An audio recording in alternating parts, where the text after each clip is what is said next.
আসসালামু আলাইকুম। সবাই ভালো আছেন নিশ্চয়ই। আশা রাখি সবাই ভালো থাকবেন। ঈদ পরবর্তী সময়ে নতুন ঢাকা হিসাবে আমরা যেন সবার কাছে আসতে পারি, এইজন্যই আজকের এই আয়োজন। যে কথাটি বলার জন্য আজকে আপনাদের মাঝে উপস্থিত হয়েছে আমার এই ছোট্ট প্রয়াস। আশা রাখি আমার এই কথাটার সাথে সবাই একমত হবেন।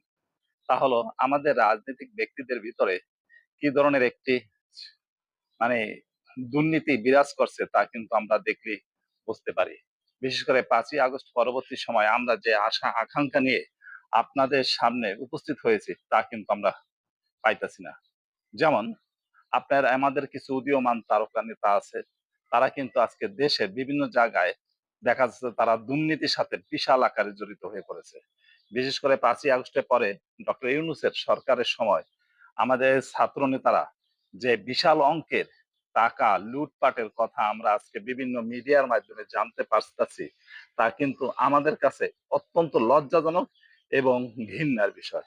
আমরা কিন্তু কখনো এ ধরনের ভালো, ভালো উদীয়মান তারকা নেতা যাদেরকে আমরা বলি এই ৫ই আগস্টে, তারা কিন্তু বিভিন্ন ধরনের দুর্নীতির সাথে ডক্টর ইউনূসের সাথে জড়িত হয়ে একটা কিচেন ক্যাবিনেট এটা নিয়ে পরবর্তীতে আলাপ করব।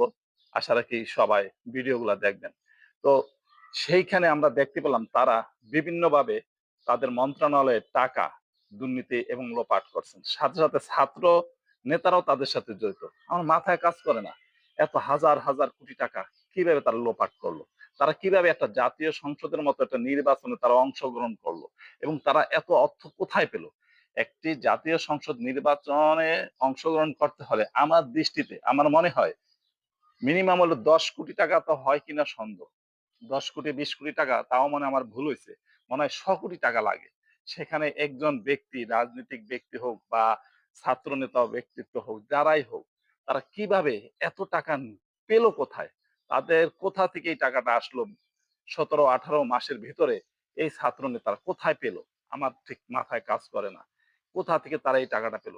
সবার বেলায় বলতেছি। এখানে রাজনীতিক যারা ব্যক্তি আছে বিভিন্ন দলের, বিএনপি বলেন, জামাত বলেন, আওয়ামী লীগ বলেন, ওই বিভিন্ন সংগঠনের বলেন বা গণ অধিকার পরিষদ বা এনসিপি যারাই, তারা কোথায় এই টাকাগুলা পায়? আমার মাথার ভিতরে কাজ করে না।